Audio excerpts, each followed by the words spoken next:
Perkenalkan, nama saya Saiful Hamdi Lubis. Nama saya Ruth Siregar. Di sini kami akan menjelaskan sejarah Istana Maimun. Nah baik, Istana Maimun ini didirikan oleh Sultan Delhi ke-9 yang bernama Sultan Ma'mun al-Rashid Perkasa Alam.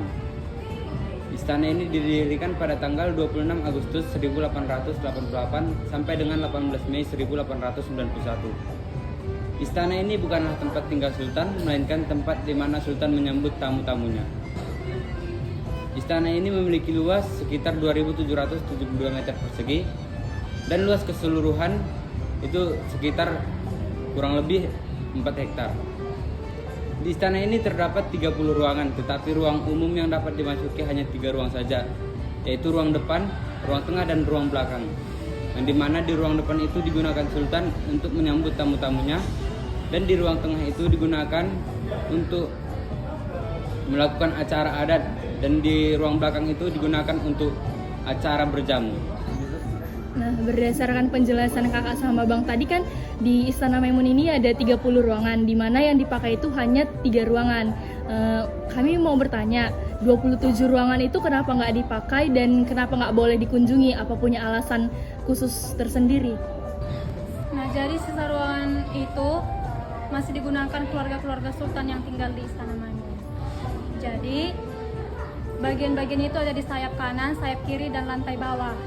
Jadi tidak dapat dikunjungi karena masih tempati keluarga-keluarga Sultan. Kak, Bang boleh dong ceritain gimana silsilah kesultanan di Istana Maimun ini mulai dari yang pertama sampai yang memimpin sekarang? Dan yang pertama itu adalah yang membangun Istana Maimun ini adalah Sultan ke-9 yang bernama Sultan Ma'mun al-Rashid Perkasa Alam. Sultan ke-9 ini memiliki 2 putra, yang dimana putra pertamanya itu adalah Sultan Delhi ke-10 yang bernama Sultan Amaluddin Al-Sani Perkasa Alam. Dan memiliki putra keduanya itu adalah Tengku Harun Al-Rashid Perkasa Alam. Beliau itu pernah menjadi Perdana Menteri di istana ini. Dan Sultan ke-10 ini memiliki istri yang bernama Putri Khadijah yang berasal dari negeri Perak, Malaysia.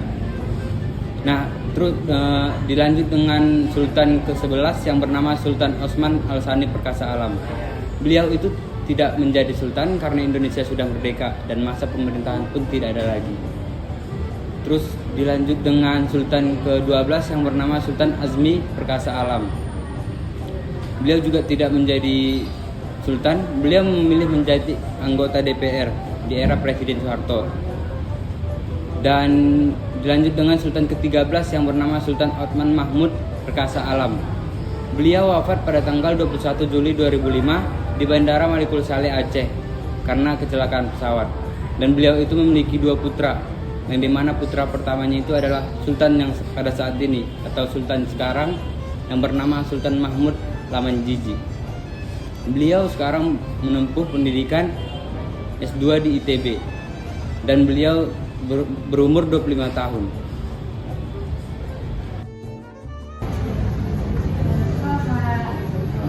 Boleh nggak jelasin ini kerisnya asalnya dari mana? Terus yang punya sultan itu yang mana?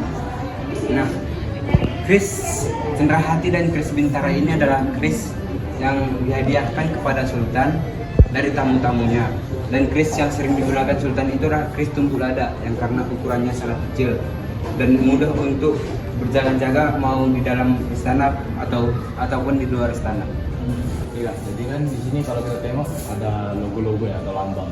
Jadi bisa nggak Kak jelasin kenapa bisa ada lambang kota, kayak ada payung dan bahkan ada mahkota di atasnya? Ya, ini jadinya namanya cata.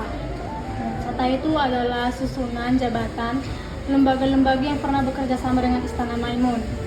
Nah, kalau yang mahkota-mahkota payung-payung itu ketua. Nah, jadi di sini ada ketua, sekretaris, bendahara, dan lain-lainnya. Jadi bendera-bendera ini bukanlah bendera-bendera negara, melainkan bendera-bendera wilayah yang pernah bekerja sama dengan Istana Maimun. Kayak sekutu lah ya. Ya, contohnya kerjasama tembakau. Nah, di sini ada beberapa foto, yang dimana foto yang pertama ini adalah foto acara ketika melakukan perjabalan Sultan Delhi ke-10 yang bernama Sultan Amaluddin Al-Sani Perkasa Alam.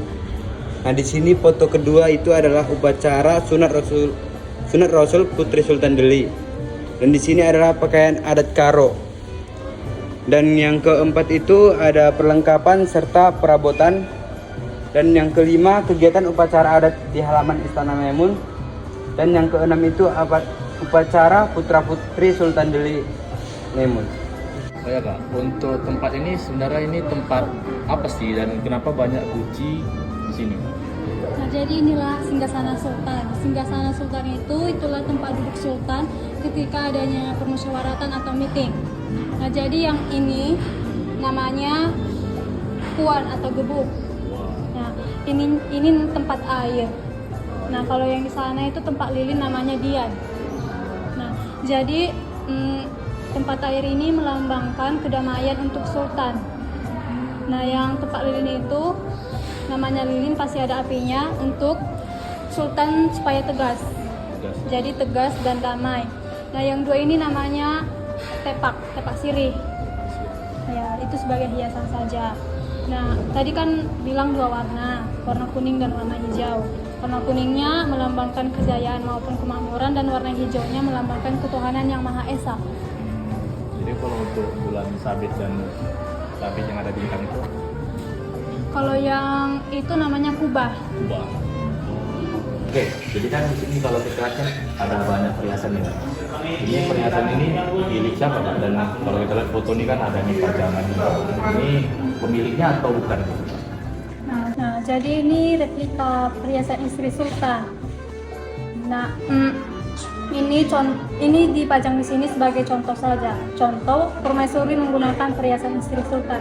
Nah, jadi ini siapa? Ini adalah Putri Amnah, istri Sultan ke-11. Nah, yang ini yang warna kuning dan warna merah ini tepak sirih tadi. Yang isinya ada sirih, gambir, dan pinang. Jadi perhiasan ini nggak ada memiliki kekuatan-kekuatan gitu kan, makanya dipajang gitu. Enggak, ini cuma replika. Oh, replika. Di sini kan ada 3 alat musik.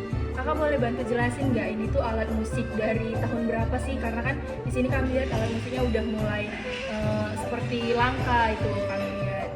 Boleh jelasin terus ini tuh alat musiknya dulu dipakai pada saat acara-acara apa?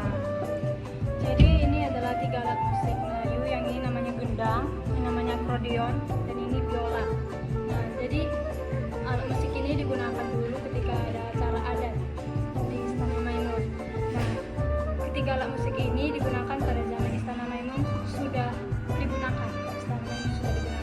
Tapi sampai sekarang 3 alat musik ini masih digunakan ketika jam 11 sampai jam 12 siang.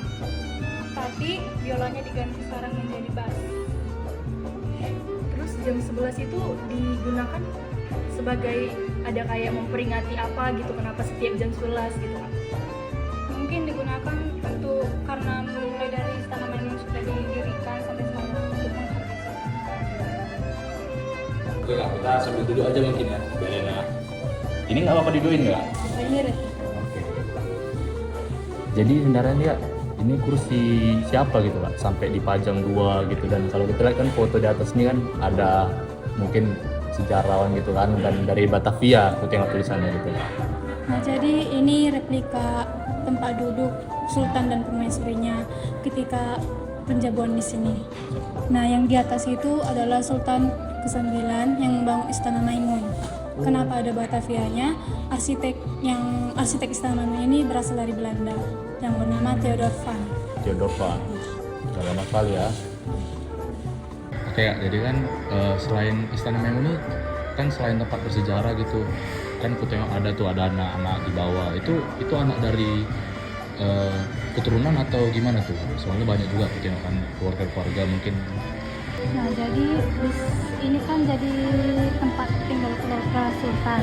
Jadi yang di sayap kanan, sayap kiri, dan rumah-rumah di sini itu keluarga-keluarga sultan semua. Keluarga. Ya, Jadi itu udah dari keturunan-keturunan gitu. tidak ada keturunan sultan. Jadi kalau misalnya anaknya baru lahir gitu dinamai siapa itu Kak biasanya? Kalau dia ayahnya dari sini, itu dinamakan Tengku. Tengku. Namanya ada Tengku. Jadi kalau misalnya ini anak baru lahir Kak, itu ada nggak acara-acara adat Kak? Soalnya kan besar juga nih Istana Maimun kalau kita lihat Kak. Mungkin dari anak pertama aja Pertama. ada acaranya.